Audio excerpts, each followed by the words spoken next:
ambiente respiratorio, probablemente, ojalá alcancemos a terminar ahora esto. De ahí nos quedaría digestivo, urinario y endocrino. Son las tres que nos quedan. Entonces, nosotros estábamos viendo delante, para no partir de cero, que el oxígeno, que es el gas más importante, que el que le permite la respiración celular al organismo, no estoy hablando nada de la pero para poder explicar esto, ¿ya? El oxígeno, el 98,5% se transporta unido a la molécula llamada hemoglobina y el 1,5% disuelve. Mientras que el CO2, que es el gas de desecho que nosotros tratamos de botar con la aspiración, el 11% se transporta disuelto en el plasma y el 89% dentro de la molécula llamada hemoglobina. Los dos gases se unen a la misma proteína. Sin embargo, la solubilidad de los gases es diferente. Quien tiene más afinidad por la hemoglobina es el CO2. Tiene mucha más afinidad que el propio oxígeno por la molécula de hemoglobina. Dicho eso, ustedes pasaron anatomía y pasaron histología, y cuando uno habla de sangre arterial es una sangre muy rica en oxígeno. Cuando uno habla de sangre venosa es una sangre muy pobre en oxígeno y muy rica en CO2.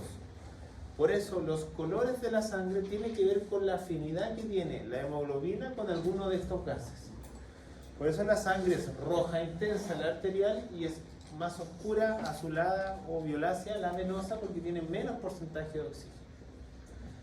Dicho eso, yo a la anterior diapositiva mostré que la molécula de hemoglobina con los gases no tiene una asociación que es ilimitada, no es directamente proporcional, sino que muy por el contrario, tiene una afinidad en la cual hasta cierto punto, por más oxígeno que haya o gas que haya, no hay mayor unión.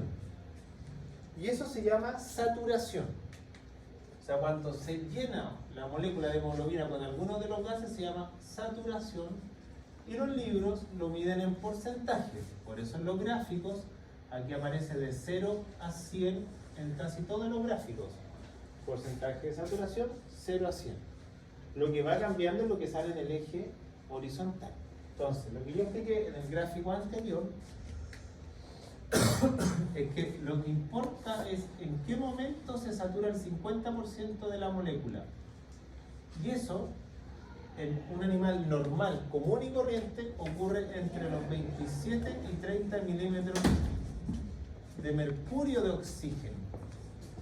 O sea, cuando uno tiene 27 a 30 milímetros de mercurio de oxígeno, la hemoglobina, el 50% ya está saturada con el gas. Algunos dirán, ¿de qué sirve este dato? Porque 27 a 30. Lo cual, ustedes dirán, pero es mejor porque se satura a bajos niveles, lo cual es correcto. Pero nosotros necesitamos, para poder vivir mínimo, que sea de mayor a 60 para poder aportarle buena oxigenación a los tejidos. O sea, si una persona nosotros la mantenemos con esa presión, puede estar en coma, puede estar inconsciente y probablemente tiene muerte cerebral o falla renal porque la cantidad de oxígeno que le está llegando es muy pobre. ¿Se entiende eso, cierto? Entonces, mayor a 60 milímetros de mercurio es lo mínimo que yo debo tener. Si yo tengo menos de 60, significa hipoxia. Y no sé si ustedes saben qué significa hipoxia, el menor aporte de oxígeno a los tejidos, y eso a la larga va a llevar a que el tejido le ocurra esto, y eso es lo que no queremos que ocurra. Que no sé si alguien sabe qué significa esa palabra. Necrosis. Que haya muerte celular. Por eso, cuando una persona dice, señora, nosotros la decisión no es nuestra, porque nosotros en este país la eutanasia no está legalizada todavía. Yo no puedo desconectar a alguien a no ser que la misma persona esté de acuerdo o algún familiar esté de acuerdo. Cuando las personas están con todos los tubos conectados y ven que no tiene más de 60 milímetros de mercurio de oxígeno, si se le despierta del coma inducido de lo que esté, va a tener muerte cerebral. Por eso esas personas las desconectan y esas personas son las que se utilizan principalmente como donante, ¿ya? Porque la muerte es del cerebro pero no de los órganos. ¿Se entiende, cierto? Entonces, por eso nuestra presión arterial, si yo la quiero medir en un perro, en un gato o en cualquier animal, debiese estar entre 90 y 100, y eso nos asegura que está bien oxigenado el organismo. Pero obviamente eso puede ir cambiando durante el día, porque va cambiando nuestro metabolismo, la fracción de oxígeno en el ambiente es diferente, el CO2 es diferente porque entre más CO2 haya, menos afinidad tiene el oxígeno, porque el CO2 le gana la carrera por la hemoglobina al oxígeno. ¿Sí? Entonces, vamos ahora a explicar esta diapo y la que sigue, que no son difíciles, voy a tratar de hacer uno más, que son esta, que dice efecto Adán, y efecto Bohr, que aparece ahí en la diapositiva. Pero si no entienden que los gráficos hablan de saturación porcentual hacia arriba y aquí hablan de presión del gas hacia abajo, va a ser difícil que entiendan lo que sigue. ¿Se entiende esto, porcentaje de saturación de unión? ¿Y se entiende esto que es la presión arterial de oxígeno? ¿Sí o no? ¿Sí? A ver si aquí, no sé cómo queda si yo saco esta cuestión para poder variar en el sur. Y queda por el computador. Este da. Entonces aquí, esto es lo que yo digo como presión parcial de oxígeno, que debería estar aquí en 50. Entonces ahí ustedes ven el 50, aquí está menos de 40, dependiendo de cada especie. Pero aquí no lo está escrito por especie, por pH. Y acá yo tengo que hablar de que está el 100%, o sea, cuando se satura el 100%, que debería ser por aquí, porque aquí ya no sigue incrementándose, más o menos en esta línea. Por eso nuestro rango normal es entre 90 y 100. Aquí deberíamos estar nosotros todos los días en presión arterial del gas. ¿Sí? Aquí se satura el 100%, aquí se satura el 50%. Pero esta curva se puede desplazar hacia la derecha o se puede desplazar hacia la izquierda. ¿Se entiende que se puede desplazar la curva? O sea, esta línea puede quedar más acá o esta línea puede quedar más acá. ¿Sí? ¿De qué depende eso? De los siguientes factores. Si es curva hacia la derecha, ¿qué quiere decir que sea hacia la derecha? ¿Se satura antes o se satura después la molécula de oxígeno? ¿Se satura antes o se satura después? Si ven el gráfico. Después. ¿Antes o después? Si yo sigo aquí, ¿cuándo se satura el 50%? Si la tiro hacia la derecha. Pongan esta al medio. ¿Se saturó antes o se saturó después? Antes. ¿Cuál es el pH normal de nuestro organismo? 7,3, 7,4. Lo dimos para la primera prueba. Ahora que vimos alcalosis, acidosis. Cuando la curva se desplace hacia la derecha, se disocia o se satura más tarde, como dijo tu compañero. Cuando es hacia la izquierda, se satura antes. ¿Sí? Entonces, curva hacia la derecha, la saturación es a presiones de oxígeno más altas en la saturación. ¿Se entiende? Cuando es hacia la izquierda,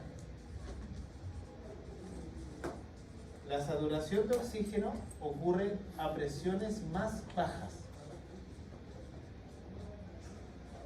¿Entienden eso, no? Repito para que vean el gráfico, tienen que mirar el gráfico. Esto es normal. 7,4 es nuestro pH. A nuestro pH 7,4, el 50% de la molécula de oxígeno está saturada entre los 27 y 30.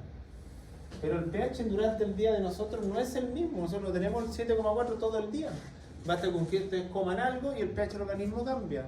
Basta que ustedes hagan ejercicio, el pH cambia. Basta que ustedes respiren más, el pH cambia. Basta que su riñón elimine más protones, su pH cambia. Cuando uno come algo se te ponga el pH así como ácido y uno le ve ácido. Pero es que el pH se pone ácido porque usted secreta ácido clorhídrico. Y el ácido clorhídrico es ácido. Por lo tanto, su pH homeostático debiese bajar. Pero ahí que hace el sistema reabsorbe bicarbonato en el riñón para poder tamponar el pH. Y además la saliva tiene bicarbonato cuando usted mastica, digiere y tritura el alimento. Pero tratamos de mantenerlo dentro del pH.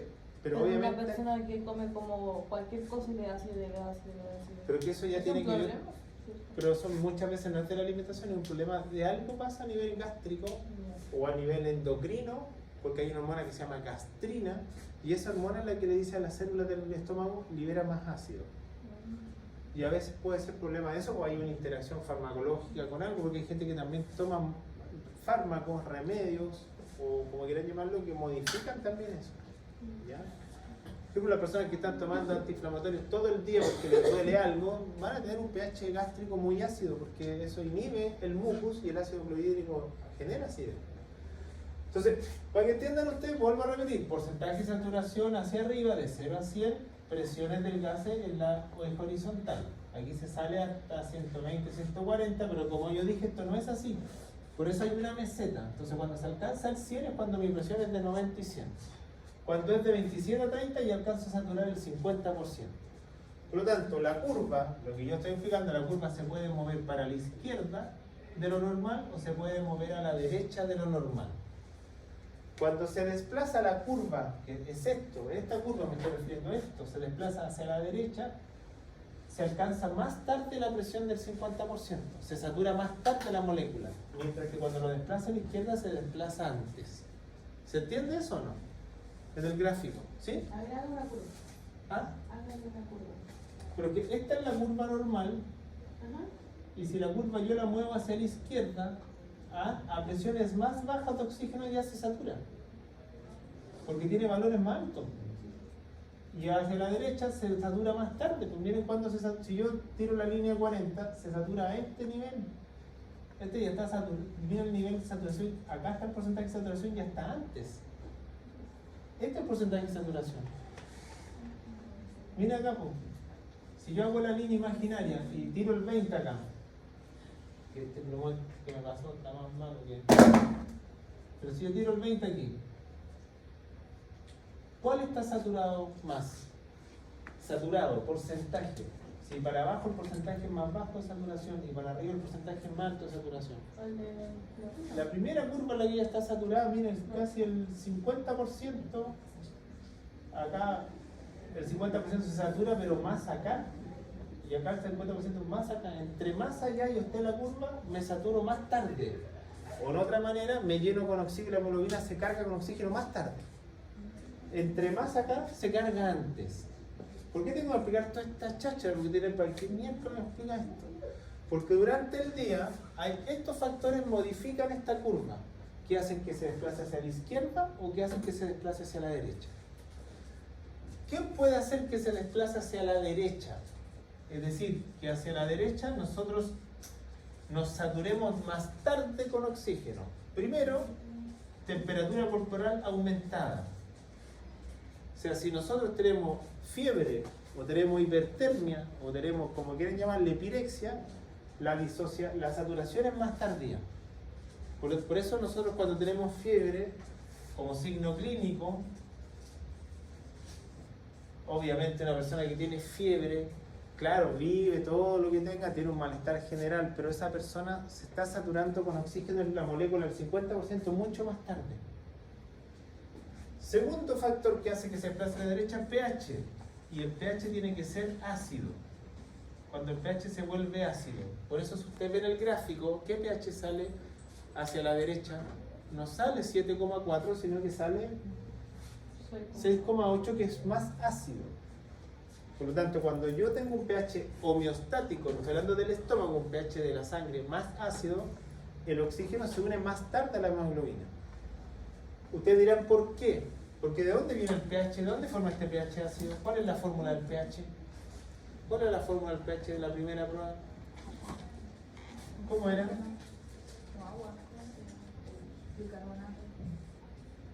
Forma el ácido carbónico, y el ácido carbónico se disocia en hidrógeno y bicarbonato. Por lo tanto, ¿quién está alto cuando hay acidez?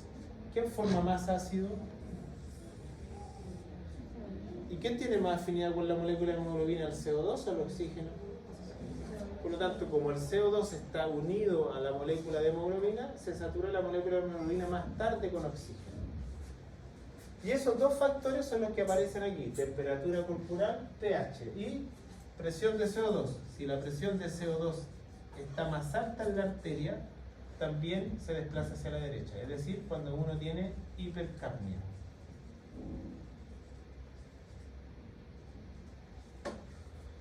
Entonces, repito, estos tres factores que pueden ocurrir durante cualquier momento del día, ventajosamente nosotros somos homeotermos, nosotros regulamos nuestra temperatura, pero hay animales que no. Un reptil, por ejemplo, que tiene que asomarse para afuera para tomar sol, que es poiquenotermo, que regula de acuerdo a las condiciones ambientales, él todo el día está cambiando su curva de saturación de oxígeno de acuerdo a la temperatura corporal. Y lo mismo nos pasa a nosotros. Si nosotros hacemos ejercicio, nosotros subimos temporalmente nuestra temperatura por la actividad física, pero después bajamos y volvemos a nuestra temperatura normal. También le pasa a los individuos que obviamente su pH está muy ácido. Y eso puede ser por diferentes motivos. Ustedes ahí tendrán que acordarse. ¿Qué causas pueden producir que el pH de nuestro organismo esté ácido? ¿Qué causas hacen que haya acidosis en nuestro organismo? Primera prueba.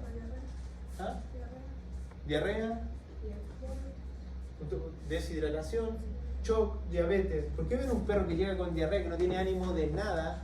No tiene ánimo de nada, no tiene complicaciones respiratorias, pero cómo llega hiperventilando porque tiene una acidez gigantesca en el metabolismo y tiene que compensarla, tiene que eliminar el exceso de CO2. Entonces todo esto es hacia la derecha. Entonces si ustedes me entendieron, ¿cuál va a ser hacia la izquierda? Es todo lo contrario. Por lo tanto, si es todo lo contrario, ¿cómo tendría que ser la temperatura? Baja.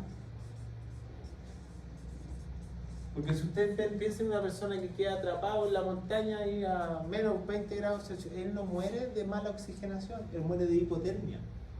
Pero el sistema, a pesar de que su temperatura está tan baja, le permite saturarse con oxígeno antes para aportarle oxígeno a los tejidos. O sea, la persona muere por hipotermia, no muere por desoxigenación. ¿Sí?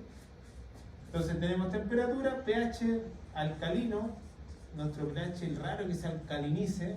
La única manera de tener el pH alcalino es que comamos bicarbonato, es que tengamos exceso de vómito, nuestro pH se vuelve muy alcalino, y que la presión de CO2 esté disminuida. ¿Cuándo la presión de CO2 está disminuida? ¿Qué tendría que estar haciendo el paciente? ¿Cómo está su frecuencia respiratoria? ¿Baja o alta? Alta. Está respirando muy acelerado. Por lo tanto, estos son los efectos que ocurren con estas variables en la curva de disociación. Entonces, si yo en la prueba le pregunto factores que se van a desplazar hacia la derecha, yo lo que le estoy queriendo decir es que si es a la derecha, el oxígeno se va, la molécula de hemoglobina se va a llenar más tarde con el 50% de oxígeno, mientras que a la derecha va a ser antes. Y esos son los efectos que están acá. Y que para la presión de CO2 se le llama efecto Bohr por la persona que descubrió esta cuestión, y esto ocurre en los capilares de los tejidos. Él descubrió que en los capilares tisulares ocurre esta cuestión. Y como el apellido del personaje era Niels Bohr, quedó con el nombre efecto Bohr. Nada más que eso. Y eso va a estar preguntado en la prueba. O sea, si ustedes ven la prueba, claro, son dos PowerPoints ordinarios, pero hay ley de Fick, Frank-Starling, ley de Poisson, efecto Bohr, ahora efecto Adán, que lo vamos a ver a continuación. ¿Se entendió? ¿Sí? Por lo tanto, ustedes si comen alimento, o sea, hacen una dieta ácida, o dieta alcalina que ahora está de moda, también van a modificar la saturación de la molécula de oxígeno, lo cual no significa que se van a morir. Pero su curva de disociación no va a ser plana, va a haber fluctuación. Esto ya lo había mencionado. Ahora vamos con el efecto Adán, que es el efecto que ocurre en ¿Efecto cuál? Adán, ahí está anotado. Ah, También lo descubrió un científico y quedó con su apellido. Entonces, ¿qué es lo que muestra la imagen? Y aquí toca de mirar, vamos a mirar primero la foto del caballo para mostrar cuándo ocurre, ¿no? Este efecto se descubrió que ocurre en el ejercicio. Por alguno le llamará la atención, dirá, pero profe, si yo hago ejercicio, mi temperatura aumenta. Y usted me acaba de decir que cuando la temperatura aumenta, necesito más hacia la derecha saturarme de oxígeno. O sea, ¿cómo lo hace el sistema cuando hace ejercicio entonces? Porque me da calor el ejercicio, me da hipertermia el ejercicio. Además el ejercicio me está deshidratando, estoy perdiendo sodio y cloro, me está generando también un pH más ácido, porque cuando uno hace ejercicio transpira. Mi frecuencia cardíaca está muy alta, mi frecuencia respiratoria está muy alta, significa que la cantidad de aire que yo ingreso es muy poco, hago varios ciclos por minuto, pero está ingresando el tiempo, las inspiraciones son muy cortas. ¿Me siguen con la idea, cierto? Entonces, ¿cómo lo voy a hacer en ejercicio? ¿Cómo lo hago en ejercicio si esto se cumple? Tengo fiebre en el sentido, fiebre se considera cuando es un signo sistémico, nosotros hipertermio, cuando nosotros nos sube la temperatura del cuerpo, hipertermia, calor. Y pH ácido porque estoy perdiendo sodio, cloro y bicarbonato por la transpiración.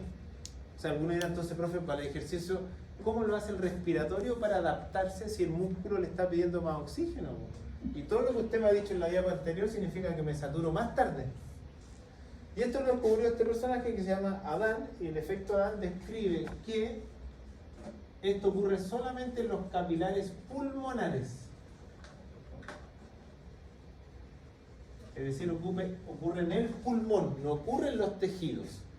Porque los tejidos están bajo este efecto. Entonces el pulmón, ¿cómo lo hace? Miren que lo inteligente que es el sistema. Capilares pulmonares. Entonces para explicar qué hacen los capilares me da por gráfico. Entonces el gráfico dice lo siguiente. Dice, letra, o sea, figura achurada, dice que el animal está en reposo. Figura tarjada, animal en ejercicio. ¿Cuáles son los 4 parámetros que él visualiza? Dice, primero, volumen de oxígeno. O sea, ¿cuánto oxígeno voy a requerir cuando hago ejercicio? Obviamente necesito mucho más volumen de oxígeno cuando estoy haciendo ejercicio. Porque recuerden que yo tengo que transportarle oxígeno a los tejidos. El músculo, ¿cómo funciona? Para que el músculo funcione necesita oxígeno, fibra aeróbica. Gasto cardíaco. ¿Qué era el gasto cardíaco? ¿O débito cardíaco? La cantidad de sangre que el corazón expulsa en un minuto.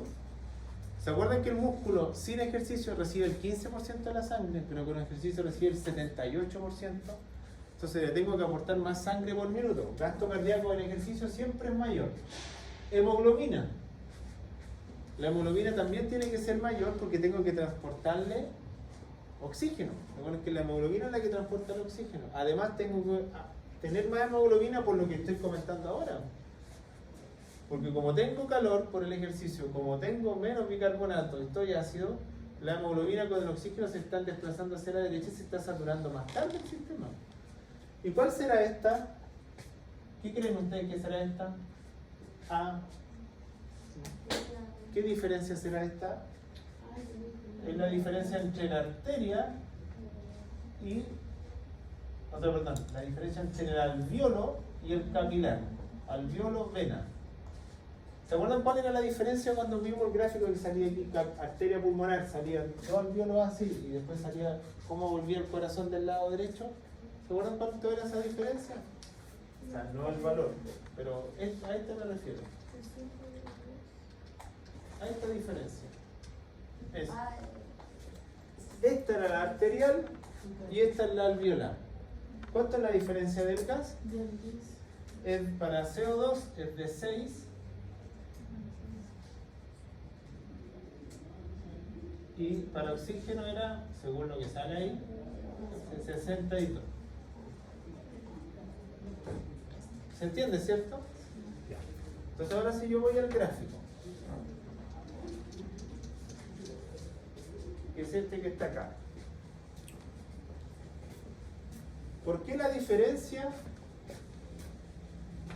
es mayor durante el ejercicio? Miren la diferencia aquí en el ejercicio. ¿Necesito más volumen de oxígeno? ¿Necesito que el corazón pase más sangre por minuto? Sí. ¿Necesito más hemoglobina por transportar el oxígeno? Y el delta diferencia es mayor. O sea, el delta de alveolar con vena es mayor, o sea, es mayor a esto. ¿Por qué será mayor a eso? ¿O por qué se requiere que sea mayor? ¿Qué está haciendo un animal o qué hacen ustedes cuando hacen ejercicio? ¿Cómo está su frecuencia respiratoria? Aumenta. ¿Qué es lo que hace el sistema entonces si aumenta su frecuencia respiratoria? ¿Qué pasa con el CO2? ¿Estamos botando más o menos CO2? Más. Si yo boto el CO2, que es el que tiene la afinidad más importante con la hemoglobina, al salirse de la hemoglobina al CO2, ¿quién se le va a unir ahora? ¿Con quién va a encontrarse si está libre la molécula de hemoglobina? ¿Cuál es el otro gas que tendría que unirse? El oxígeno. Por lo tanto, este personaje descubrió que cuando uno estaba en ejercicio, solamente esto ocurre en los capilares pulmonares. Como el animal está corriendo y está respirando más ciclos por minuto, elimina exceso de CO2 por la respiración, Por lo tanto, la molécula de hemoglobina queda disponible para que el oxígeno se una, a pesar de que está en ejercicio y se cumplen todas estas características que están ahí. Y ese efecto se llama efecto Adán, que solamente ocurre en los capilares pulmonares. Porque si no, ustedes dirían, pero profe, entonces cuando yo hago ejercicio necesito demasiado oxígeno para saturarme. ¿Cómo lo suplanto? Haciéndole que la hemoglobina sea más afín con el oxígeno a nivel pulmonar. ¿Solo ¿Y se eso? da en los capilares? Solo en los capilares, pero del pulmón. Como capilares Pulmonares. ¿Ya? Y ese efecto se llama efecto Adán. ¿O me lo puede preguntar? ¿Ah? ¿Y qué? O sea, lo que yo quiero que quede claro que, o sea, ustedes después, claro, a veces dirán, ¿para qué me pasa toda esta cuestión? Es teoría. Pero alguien le puede preguntar, ¿cómo hace un caballo que tiene una frecuencia respiratoria de, por ejemplo, 20, aumentar a 80, y cómo se asegura de oxigenar bien la sangre? Si está respirando tan aceleradamente, por tantos ciclos por minuto, la única manera tiene que generar mayor afinidad, que el oxígeno que le está entrando en un corto periodo de tiempo se una mejor a la hemoglobina. ¿Y cómo lo hace? Sacando el CO2 y eliminándolo por la respiración. Y eso es lo que uno hace cuando hace ejercicio. Por eso nosotros lo aumenta la frecuencia. Si no lo aumentara la frecuencia, no tendríamos la posibilidad de transportar oxígeno de mejor manera, porque estaría ocupado por el CO2. ¿Se entendió? Entonces tenemos el efecto Bohr y el efecto Adán. Van a ser preguntados en la prueba. Última parte, porque algunos que aquí ya están inconscientes, ya están en la estratosfera, algunos durmiendo, algunos así mirándome, pero no contando nada. ¿Hasta qué hora la Andrea? Hasta que me aburra. No, hasta las 3:15 dije yo. A las 2:10. Entonces, dicho todo eso, ahora viene la última parte, que es cómo yo controlo mi respiración. Cómo yo hago para cambiar, para aumentar o disminuir mi frecuencia ventilatoria. Para lo cual voy a rayar aquí primero y vamos a ir a explicar acá. Y acá, que lata esta cuestión también horrible. A rayar acá, no así. Mira aquí. ¿Era permanente? No, no era permanente, pero era Solo borrador. la pizarra está mala. Entonces, yo dije en la clase, cuando partimos sistema nervioso, dije que el sistema respiratorio, su control es involuntario. Yo no puedo regular mi respiración. Alguno me dirá, pero profe, yo puedo inspirar más profundo, puedo expirar más profundo. Eso es correcto, porque yo modifico mi musculatura esquelética. O sea, si yo quiero hacer así, yo quiero captar aire, pero lo que estoy moviendo yo voluntariamente es mi músculo esquelético. Pero el pulmón, la respuesta es por músculo liso, por lo tanto es involuntario. Yo no lo puedo regular. Por lo tanto, empezaron a preguntarse, ¿quién regulaba esto? Entonces se entiende que nosotros tenemos un centro respiratorio. Y ese centro respiratorio está en el sistema nervioso central. O sea, todo lo regula nuestro cerebro.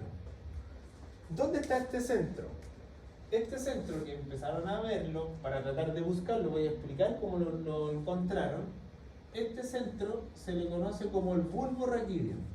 No sé si lo nombraron en algún momento en anatomía. Y en el bulbo raquídeo hay un centro que se llama centro neumotáxico. Y ese centro es el que a nosotros nos mantiene ahora, que ustedes están aquí sentados, algunos mirando la tabla, otros comiendo, yo estoy hablando y yo estoy respirando igual y ustedes también están respirando igual sin saberlo, porque hay un centro que nos mantiene la frecuencia respiratoria. El problema es que si ese centro se deprime, la frecuencia se modifica. Por eso un perro anestesiado, ¿por qué disminuye su frecuencia? Es porque los fármacos deprimen el centro respiratorio. Por algo ellos cuando están anestesiados la frecuencia respiratoria disminuye.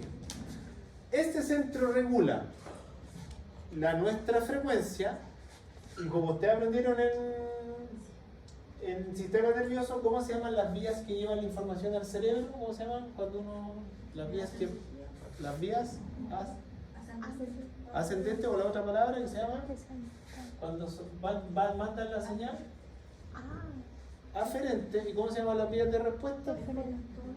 O de salida o eferente. Por lo tanto, el centro respiratorio dice, tengo que aumentar mi frecuencia. No, hoy día tengo que disminuirla. ¿Cómo lo hace? Este centro le manda información a los músculos respiratorios. ¿Cuáles eran los músculos respiratorios? diafragma, intercostales y abdominales. Ya. Algunos dirán, pero profe, esos músculos respiratorios son voluntarios, son motores y son voluntarios. Pero también tenemos músculos respiratorios involuntarios como el músculo liso de los bronquios, de los bronquiolos, del propio pulmón. ¿A quién más le manda señal? Al pulmón. Y al pulmón le manda la señal para decirle tienes que ventilar más o tienes que ventilar menos. Por lo tanto, este centro es el que regula todo. Por eso una persona en coma o un perro en coma tiene que estar con ventilación mecánica, porque como su centro respiratorio o su sistema nervioso está deprimido, él no puede controlar su respiración. Es una persona en coma y por eso a los que intubaban le ponían ventilación mecánica o asistida. Una vez que le sacaban la ventilación mecánica, querían ver si él por sí mismo podía mantener su respiración. ¿Sí? Porque lo que se estudió durante la pandemia es que el virus afectaba el centro respiratorio de las personas. Por eso la persona la desconectaban, no podía mantener su respiración y fallecía por COVID, porque no tenía forma de mantener su respiración por sí propio porque el virus lo neutralizaba, lo destruía. Entonces, ¿qué señales nosotros le mandamos al sistema? ¿Qué señales nosotros le podemos mandar al sistema para decirle, oye, sistema nervioso, manda una respuesta para ventilar más o para que mis músculos se contraigan? ¿Qué es lo que sensa los receptores que tenemos en el ambiente? Tenemos receptores mecánicos y tenemos receptores químicos.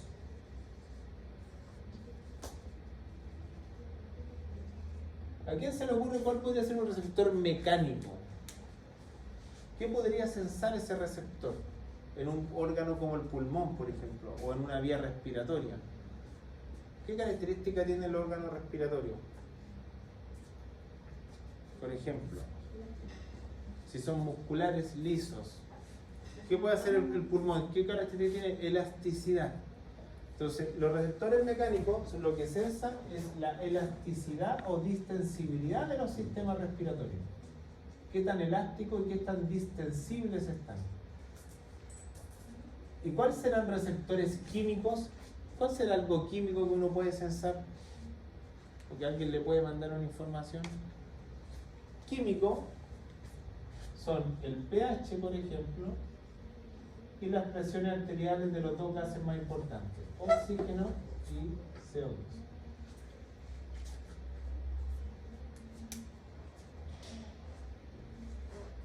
Ahora lo explico en palabras más sencillas para que ustedes entiendan. Nosotros, mi centro que está en el bulbo raquídeo, en el piso del cuarto ventrículo, ahí está el bulbo raquídeo, está recibiendo señales todos los segundos de pH de mi organismo, de mi presión arterial de oxígeno y mi presión arterial de CO2. Y esas señales que está recibiendo, él tiene que mandar una señal de respuesta diciendo, ¿respiras más o respiras menos? Entonces pongamos el ejemplo para que ustedes entiendan aquí. ¿Qué le tendría que pasar al sistema respiratorio si recibe estas señales? Por ejemplo, se sensa esta señal. ¿Qué pasa si mi pH está 7? Si mi pH está ácido. ¿Cuál es la respuesta si el pH está ácido? ¿Qué tendría que hacer el sistema? Respiratoriamente hablando. Por eso aprendieron pH para la primera prueba. ¿Qué pasa si el pH tiene acidosis?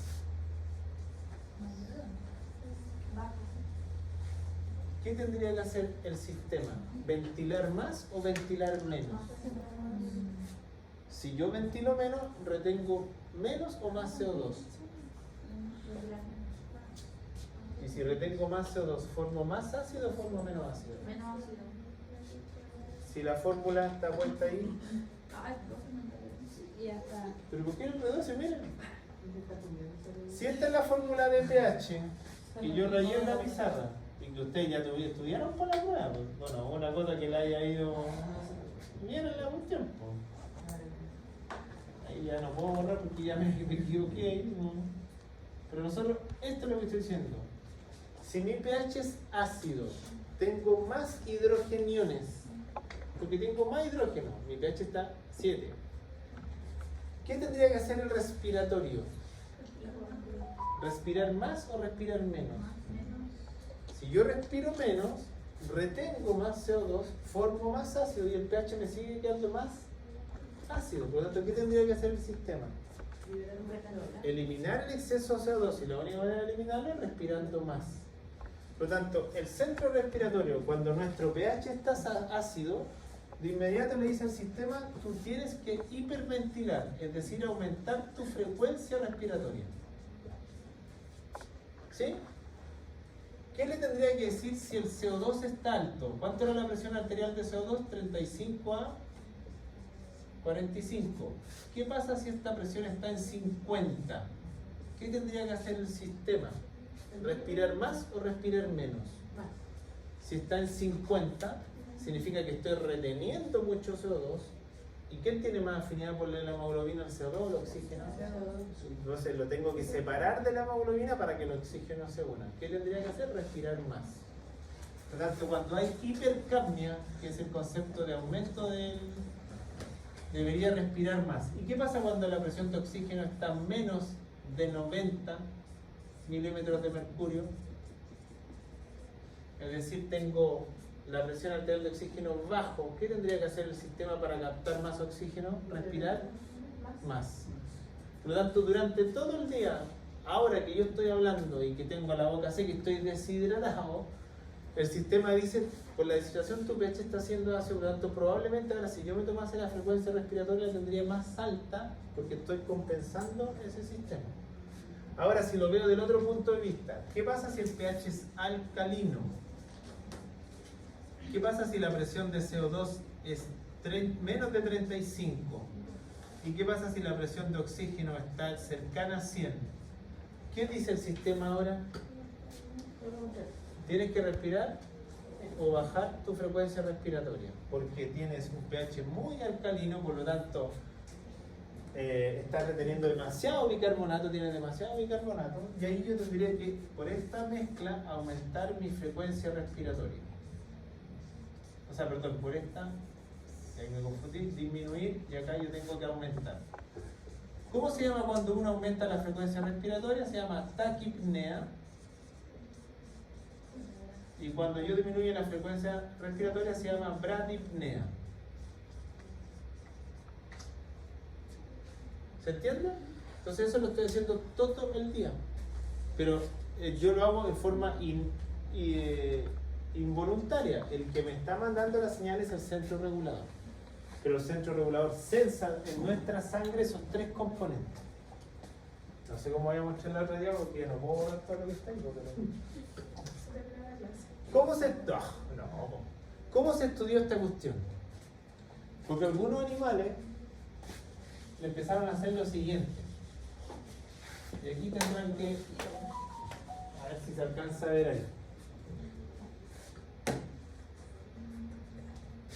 Mi idea no es que a neuroanatomía, anatomía ustedes ya tuvieron, pero aquí se ve encéfalo y aquí empieza a ser la médula espinal. Entonces, ¿qué empezaron a ver para saber cuál era el centro que regulaba esto? Claro, esto yo lo explico sutilmente, pero esto era bien sádico porque antes se hacía con animales de laboratorio. A los animales de laboratorio se les mataba, o se les inoculaba algo, o se les inyectaba algo experimentalmente para saber cómo podíamos llegar a esto. Entonces, miren lo que muestra acá.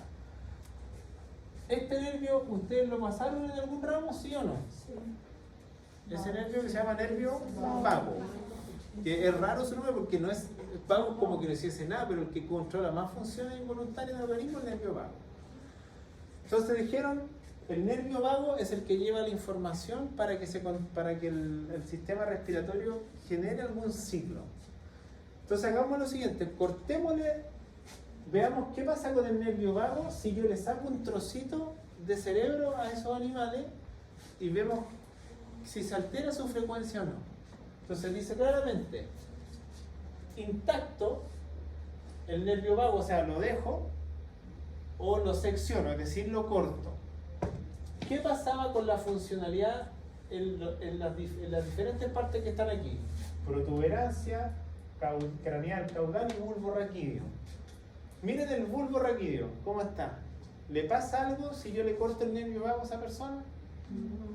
Acá, claro, paso de 4 potenciales de acción a 2, aquí paso de 2 a 1 muy pronunciado. Miren el bulbo raquídeo.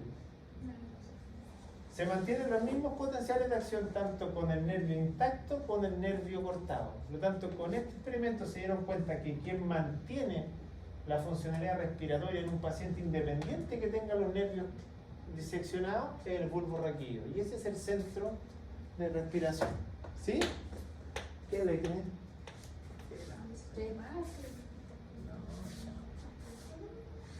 Y ese es el centro que regula nuestra respiración, bulbo raquídeo. Obviamente si a alguien se le corta el bulbo raquídeo, obviamente no hay mantención de la respiración. Y vieron, miren la médula espinal, se vieron, porque todos pensaban, oye, a lo mejor el pulmón funciona por la médula espinal, de la médula espinal salen los nervios que van a inervar el pulmón, la médula espinal no tiene ninguna injerencia sobre la respiración. Sí la tiene el bulbo raquídeo. Y ahí está este centro, y este centro se le llamó neumotáxico. Neumo, pulmón, táxico, que tiene que ver con la respiración. ¿Se entendió o no? Está 1, 2, como 10, 20 durmiendo. ¿Y tiene más clases? Pero ahora más clases. Pobre profe, que debe quedar ahí aburrido explicando.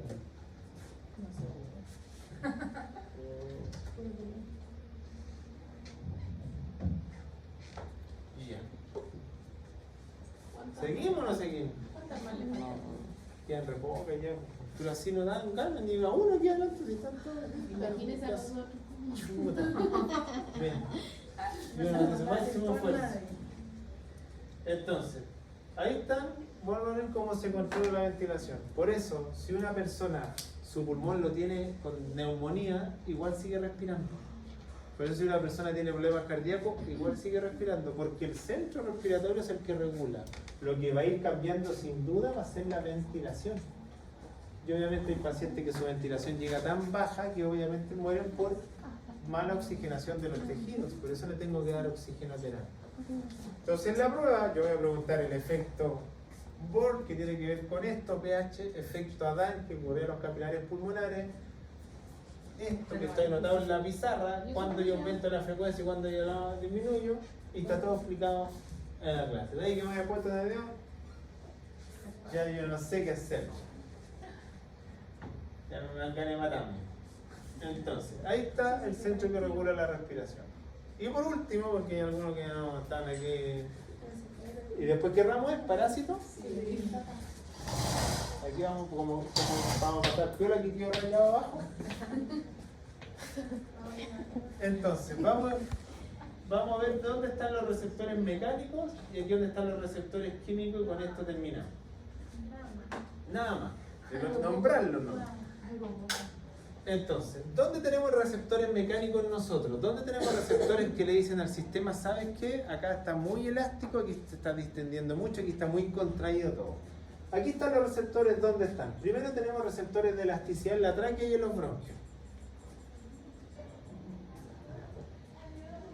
Por algo, si ustedes disculpen el ejemplo, pero si ustedes se tocan la tráquea y se aprietan la tráquea, el sistema de inmediato va a generar como respuesta que tengo que aumentar la frecuencia respiratoria. Porque ustedes están mandando la señal de un mecanorreceptor que está viendo cómo está la elasticidad, pero dice claramente que su respuesta es lenta, no es rápida. ¿Ya? Por eso una persona que se le queda un trozo de carne en el acá, manda de inmediato la señal de que obviamente no hay una elasticidad de la tráquea cuando se le obstruye la tráquea, pero obviamente tengo que sacar eso porque la adaptación va a ser lenta. Después tenemos receptores de irritación. Receptores de irritación tenemos en todo el tracto respiratorio. Como dice ahí, laringe, tráquea, bronquio y vías intrapulmonares. ¿Cuáles son esos receptores de irritación? Lo que a ustedes les pasa cuando tosen. Uno a veces basta con que respire una partícula exógena o algo que le genere daño o que tenga algún polvillo o algo, de inmediato tos. Esos receptores son receptores de irritación y la adaptación es súper rápida. Porque ustedes han visto cuando uno quiere estornudar, listo, el efecto que se logra es rápido. Son receptores mecánicos que no tienen nada que ver con ventilación, son mecanismos reflejos. Con esto yo gatillo el reflejo de la tos. Y las fibras C son fibras que están en el pulmón. Y esas fibras están en el intersticio. Y también mandan señales de distensibilidad o de colapso. Por lo tanto, yo lo que estoy queriendo decir con eso es que tengo señales que le mandan estas son las vías aferentes que le mandan al sistema nervioso. Oye, algo pasa en la elasticidad en los bronquios y en la tráquea, hay algo irritativo en las vías respiratorias o algo pasa en el intersticio del pulmón. ¿Sí? Son receptores que se llaman mecanorreceptores porque ven, ¿Y la fibra C? ven distensibilidad. ¿Y la fibra C? Las fibras siempre están en el intersticio del pulmón, no están en la tráquea ni en los bronquios, están en el pulmón propiamente tal. ¿Qué es eso? Esa fibra C lo que ve, obviamente, es esto. Por ejemplo, si este es un alveolo y este es otro alveolo, el intersticio es esto. Y esta fibra C ve cómo está el grado de grosor o distensibilidad de acá para mandarle la señal al sistema. Entonces esas son fibras que ven distensibilidad, pero pulmonar, no respiratoria, no de vía respiratoria superior. ¿Ya? Y por último, ¿quién es el que me manda la señal de CO2, presión arterial de oxígeno y presión arterial de CO2 al sistema? Ahí lo mandan y son estas células que están en esta parte, y el dibujito me importa, no esto, miren el dibujito. ¿Dónde están estos? Están en las mismas partes donde se censaba la presión y el volumen en cardíaco. En la salida de la aorta y en la bifurcación de la carótida, ahí donde están los quimiorreceptores que le mandan al bulbo raquídeo y le dicen cómo está el pH, cómo está la presión arterial de CO2 y cómo está la presión arterial de oxígeno. Y esas células, ahí están sus nombres, pero están en la salida del corazón y en la carótida. Ahí se censa la presión de los gases y ahí se censa el pH para permitir mandar estas respuestas que son respuestas químicas, no son respuestas mecánicas. Y así se regula este sistema. Profe, ¿cuál era la bifurcación de la? Bifurcación de la carótida y en la salida del arco aórtico. Ahí el sistema tiene quimiorreceptores que censan las presiones de los dos gases y el pH. Para como ustedes pusimos acá, hacen esto, miren, me pongan atención, hacen esto que está acá. Ellos son los que le mandan la información al bulbo raquídeo, cómo está el pH, cómo está la presión de los gases, para sea disminuir la frecuencia o aumentar. Ya, váyanse a la punta tercera, ¿saben? Dame. ¿Estamos? Sí, pues pregúntenle. Pon atención, un minuto. Ya, vamos, afuera nomás.